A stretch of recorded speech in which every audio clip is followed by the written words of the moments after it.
Right. Okay, Vinny, we leave it at that. In fact, let's now also welcome on board the management of MCX. We have with us Rishi Nathany, the Chief Business Officer at MCX, joining in on the show right now.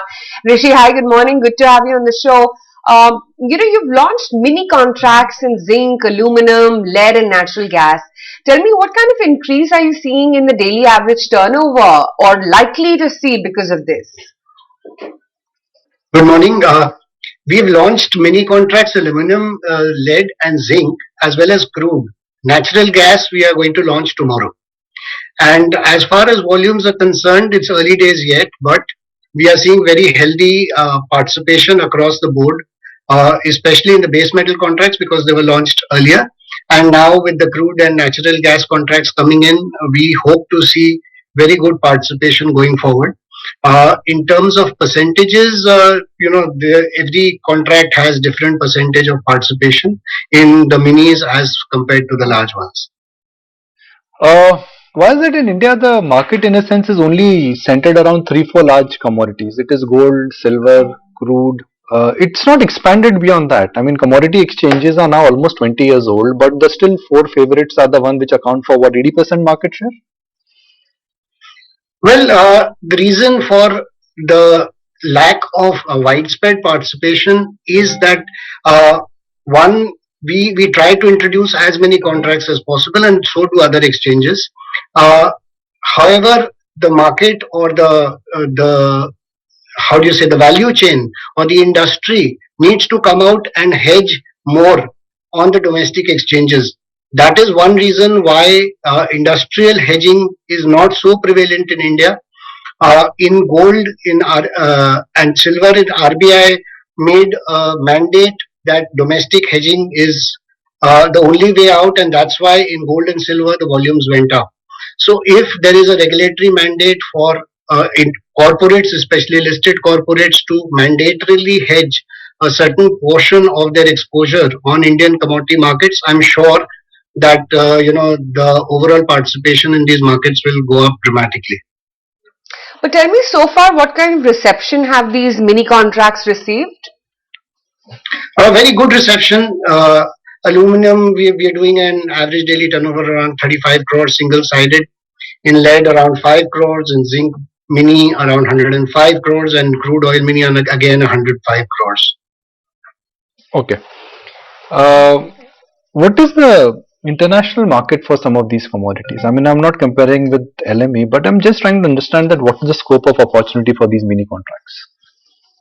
No, the scope is huge because the mini contracts are more relevant for the MSMEs, for small hedgers, for smaller investors. So there is a whole different segment which these mini contracts cater to, and that's why the demand for them was there in the market, and that's why SEBI thought it prudent to allow them to be brought back. We had them earlier, and now since SEBI allowed, we've been bringing them back one by one. And internationally also, you see that there are mini contracts by various other international exchanges. So there's always a segment for larger contracts as well as the smaller contracts. For example, in gold and silver also we have multiple variants, even in India. So there are people who would want to trade different variants according to their requirements. Okay, now I'll shift gears and talk about what brokerages are talking about. One issue which has been there with MCX, and we've not interacted with you in a while, so let's get that clarity on that. The tech transaction on TCS potentially could delay the extension of a contract for 63 moons. Could you spell the timeline on the compensation of the tech transaction? So, we are working on it, and as soon as we are ready to bring it to market, we will definitely inform the market and inform you. Beyond that, I cannot comment much. Timeline at least? Well, we've extended the agreement with 63 months till 30th June, and we hope to bring it before that. You're able to bring it before that in FY24. FY23, it's not going to happen, that's over. What changes for FY24 for you, assuming that all goes well? In a sense?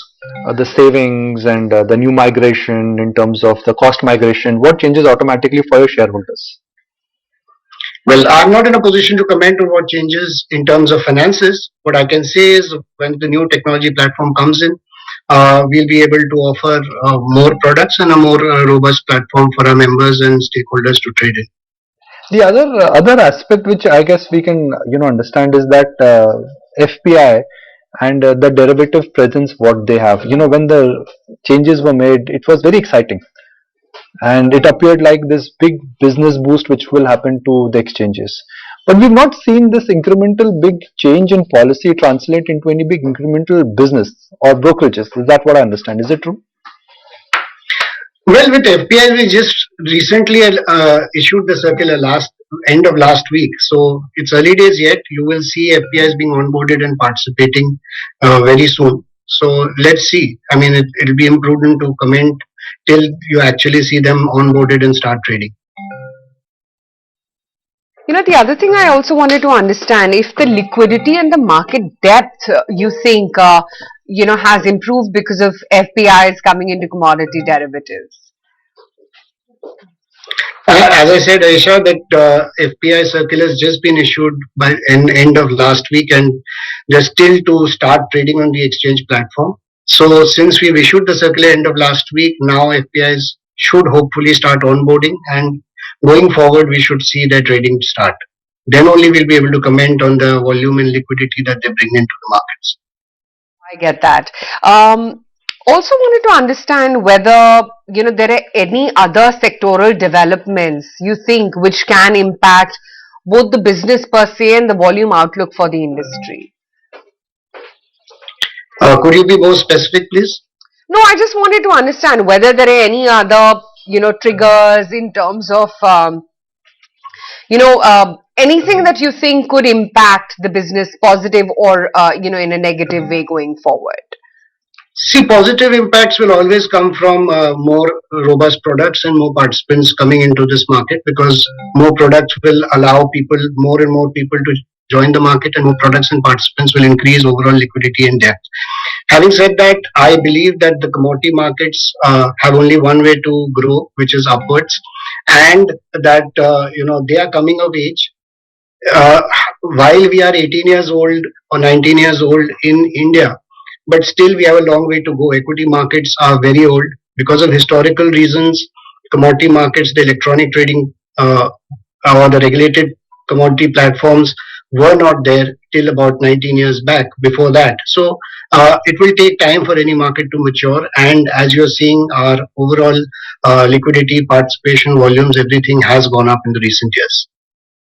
Sure enough.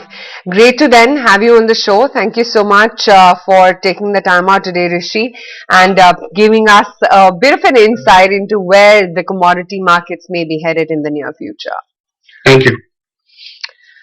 Okay, we'll take a very quick break on that note with news that the recovery still stays put.